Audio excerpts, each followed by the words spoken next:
نحمدہ ونصلی علی رسولہ الکریم اما بعد فاعوذ باللہ من الشیطان الرجیم بسم اللہ الرحمن الرحیم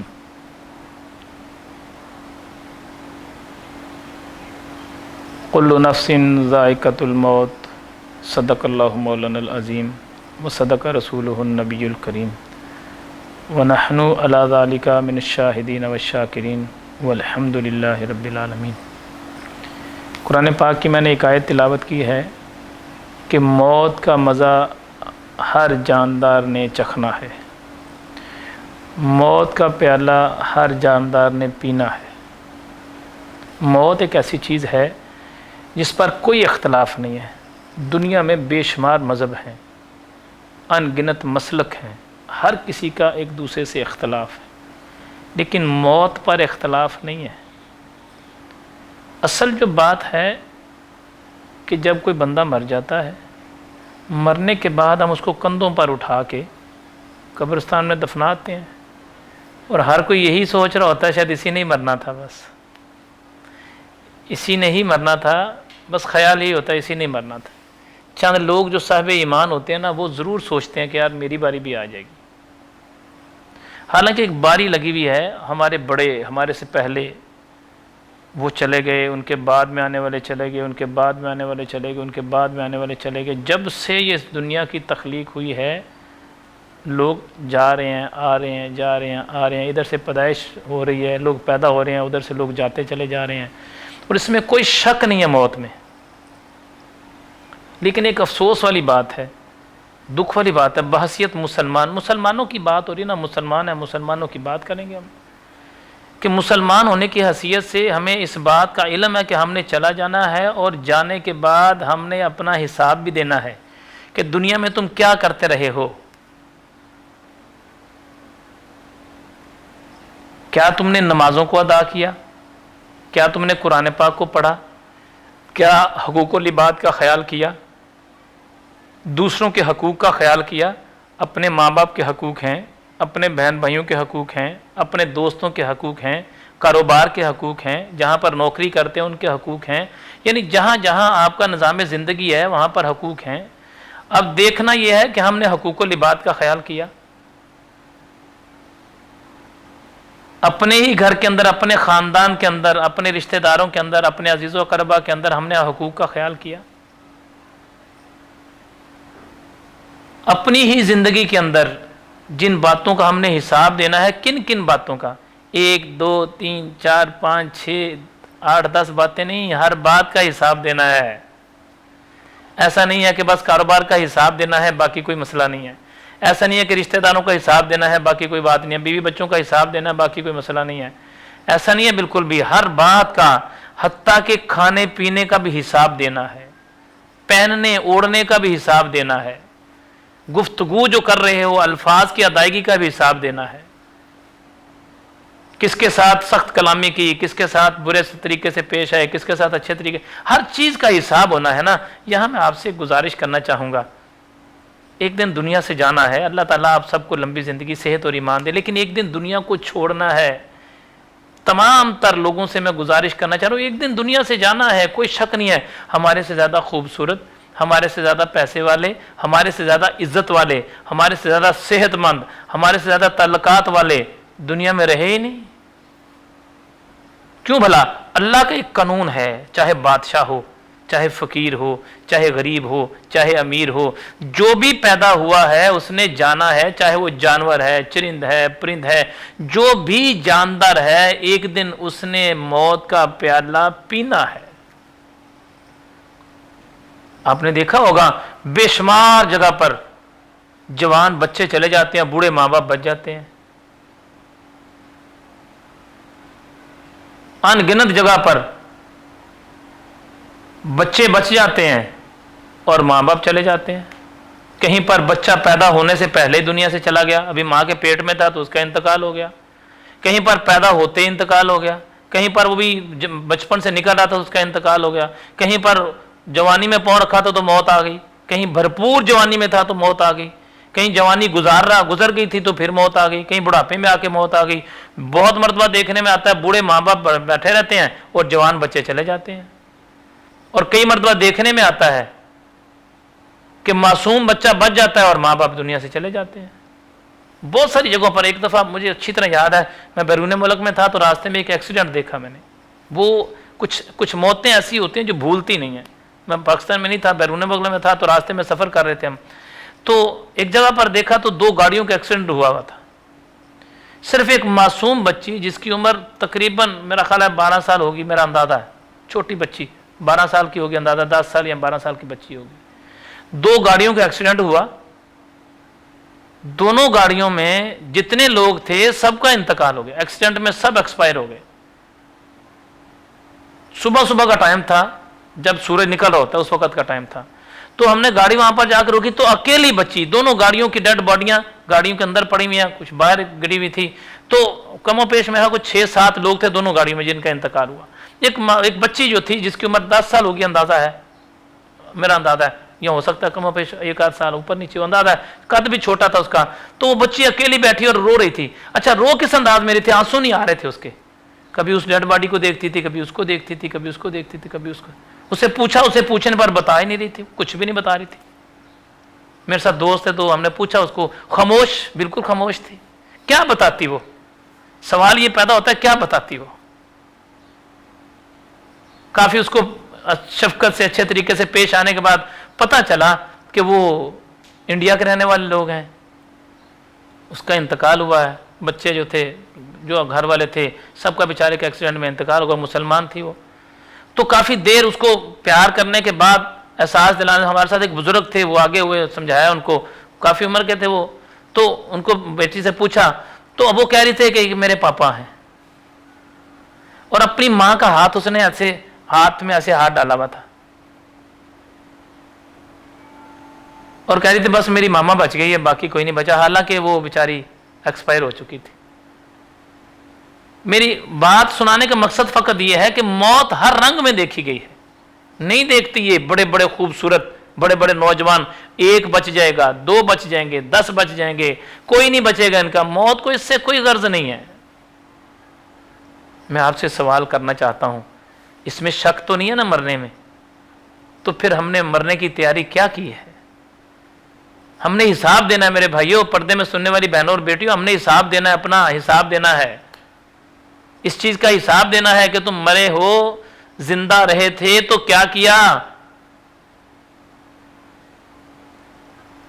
ہمیں اپنی موت کی تیاری کرنی چاہیے. ایک دن ہم نے دنیا کو چھوڑ کے چلا جانا ہے, یہ کنفرم بات ہے, اس میں شک نہیں ہے. یہ پیسہ, یہ مال و زر, یہ بہت دولت, یہ سارا کچھ اللہ رب العزت کی عطا ہے, اللہ پاک نے دیا ہے. اللہ تعالیٰ مزید آپ کو عطا فرمائے, جن کو اللہ نے دیا ہے.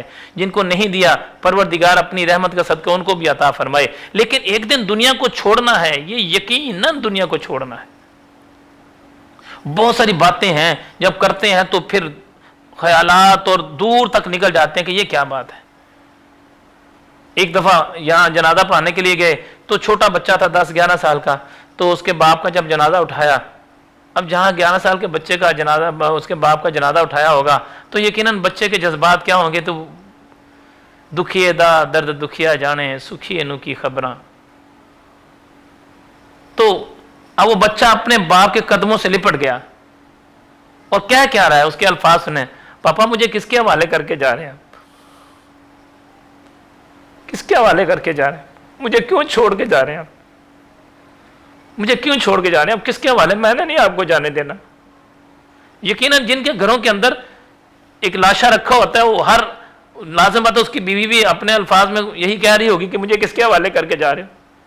ابھی بچہ یہ رو رہا تھا تو اس سے چھوٹی بہن تھی, سارے لوگ اس کو پکڑ رہے تھے, لیکن وہ بھاگتے ہوئے اندر آ گئی جہاں پہ ڈیڈ باڈی رکھی تھی باپ کی.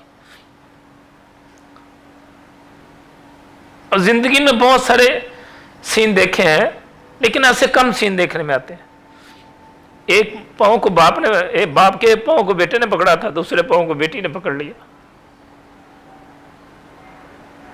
2 بہن بھائی تھے بس, بیٹی چھوٹی تھی, بیٹا بڑا تھا. 5-7 سال کی ہوگی بیٹی, 8 سال کی ہوگی, بیٹا اس سے بڑا تھا تھوڑا. اب ایک پاؤں اس نے پکڑا, ایک اس سے پکڑا.